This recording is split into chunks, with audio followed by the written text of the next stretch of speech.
Ribuan tahun yang lalu, di lembah Sungai Indus, berdiri sebuah kota yang begitu modern hingga membuat kita tercengang. Namanya Mohenjo-daro, sebuah mahakarya dari peradaban manusia awal yang dibangun sekitar tahun 2600 sebelum Masehi. Bayangkan, saat banyak peradaban lain masih berkembang, Mohenjo-daro sudah memiliki tata kota yang luar biasa. Jalan-jalannya lurus sempurna, saling berpotongan seperti papan catur raksasa. Sebuah konsep perencanaan kota yang bahkan belum terpikirkan di banyak belahan dunia lain hingga ribuan tahun kemudian.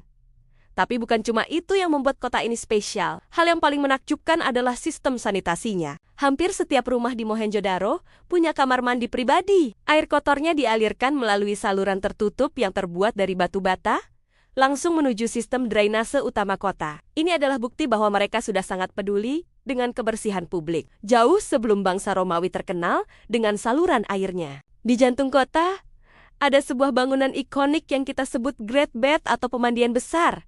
Kolam raksasa ini diduga kuat bukan hanya untuk mandi biasa, melainkan untuk ritual penyucian. Kebersihan bagi mereka bukan sekadar urusan fisik, tapi juga punya makna spiritual yang mendalam. Yang membuat Mohenjo-daro semakin misterius adalah struktur sosialnya. Berbeda dengan Mesir atau Mesopotamia, yang punya piramida atau istana megah untuk para raja, di sini kita tidak menemukan bangunan semacam itu. Tidak ada istana mewah, tidak ada kuil raksasa. Hal ini membuat banyak ahli sejarah menduga bahwa masyarakatnya mungkin lebih egaliter, di mana kekuasaan tidak terpusat pada satu penguasa absolut. Mereka hidup bersama dalam sebuah sistem yang teratur, tanpa perlu menonjolkan kekayaan atau kekuasaan pemimpin. Namun, misteri terbesar Mohenjo-daro adalah bahasanya. Para arkeolog menemukan ribuan segel kecil dengan simbol-simbol unik yang kita sebut aksara Indus.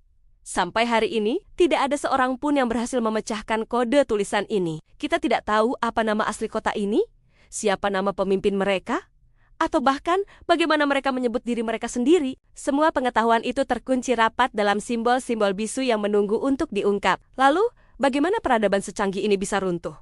Inilah bagian yang paling tragis. Tidak ada tanda-tanda adanya perang besar atau invasi besar-besaran. Teori yang paling kuat menyebutkan bahwa Mohenjo-daro ditinggalkan secara perlahan. Mungkin karena banjir besar dari Sungai Indus yang terjadi berulang kali, perubahan iklim yang membuat pertanian sulit, atau runtuhnya jaringan perdagangan mereka, kota yang dulu ramai ini perlahan-lahan menjadi sunyi, menjadi kota hantu yang ditinggalkan oleh penghuninya. Mohenjo-daro adalah pengingat yang kuat bahwa kemajuan sebuah peradaban tidak selalu diukur dari pedang dan istana, tapi dari bagaimana mereka menata kehidupan, menjaga kebersihan, dan hidup berdampingan secara harmonis. Terima kasih sudah menonton.